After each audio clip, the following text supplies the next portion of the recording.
আমের এই সিজনে কাঁচা আমের জুস খেতে অসম্ভব মজা হয়। বিশেষ করে আমার বাসার সকলে দুপুরবেলা এই জুসটা খেতে খুব পছন্দ করে। ঠান্ডা ঠান্ডা জুস খেলে গরমের টাইমে মন প্রাণ সব জুড়িয়ে যায়। আসসালামু আলাইকুম, সবাইকে শানুস ডেইলি কিচেনের পক্ষ থেকে স্বাগতম। আশা করি সবাই খুব ভালো আছেন, সুস্থ আছেন।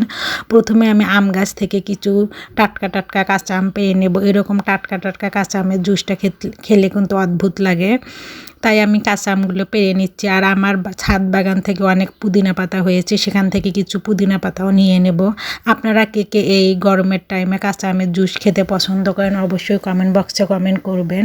এই তো পুদিনা পাতা আমি নিয়ে নিচ্ছি, এখান থেকে বেশ কিছু পুদিনা পাতা নিয়ে নেব।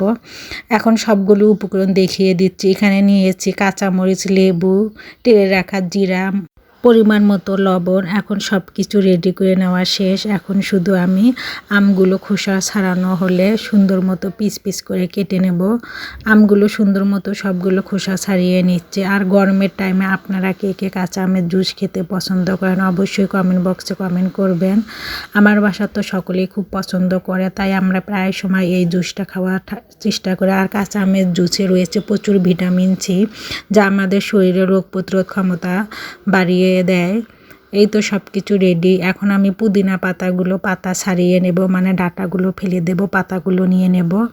এতে ব্লেন্ড করতে সুবিধা হবে। আর পুদিনা পাতাটা জুসের ভিতর দিলে জুসটা খেতে অদ্ভুত লাগে এবং ফ্লেভারটাও মাশাআল্লাহ অনেক বেশি মজা হয়। এখন আমগুলো আমি কুচি কুচি করে কেটে নেব। যত ভালোভাবে কুচি করে কেটে নেব ব্লেন্ড করতে ততই সুবিধা হবে।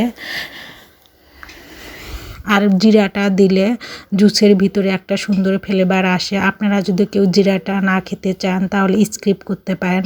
আমার কাছে মনে হয় জিরাটা দিলে অনেক সুন্দর একটা ফ্লেভার আসে, তাই আমি জিরাটা একটু টেলে নিয়েছি, মানে হালকা ভেজে নিয়েছি। এই তো সব কিছু আমার রেডি, একদম শেষ। এখন শুধু ব্লেন্ড করে নেব। এর জন্য প্রথমে ব্লেন্ডারের জারে আমি দিয়ে দিলাম কুচি করে রাখা আম, তারপরে দিয়ে দিচ্ছি পুদিনা পাতা, কাঁচামরিচ,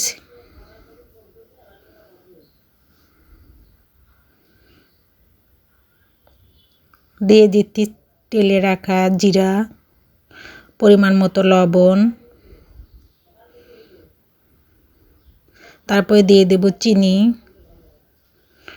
আর দিয়ে দেব লেবুর রস। লেবু রসটা দিলেও জুস থেকে সুন্দর একটা ফ্লেভার আসে, এর জন্য লেবু রসটা দিয়েছি। আর দিয়ে দিচ্ছি ঠান্ডা পানি। পরিমাণ মতো পানি দিয়ে আমি সুন্দর করে ব্লেন্ড করে নেব। এই তো রেডি হয়ে গেল ঠান্ডা ঠান্ডা কাঁচা আমের জুস। দেখতে যেমন সুন্দর হয়েছে, খেতেও অনেক মজা ছিল। সবাইকে আমার ভিডিও দেখার জন্য ধন্যবাদ। সবাই আমার পেজটাকে লাইক, কমেন্ট, শেয়ার ও ফলো দিয়ে রাখবেন। ইউটিউব চ্যানেলটাকে সাবস্ক্রাইব করে রাখবেন। আল্লাহ হাফেজ।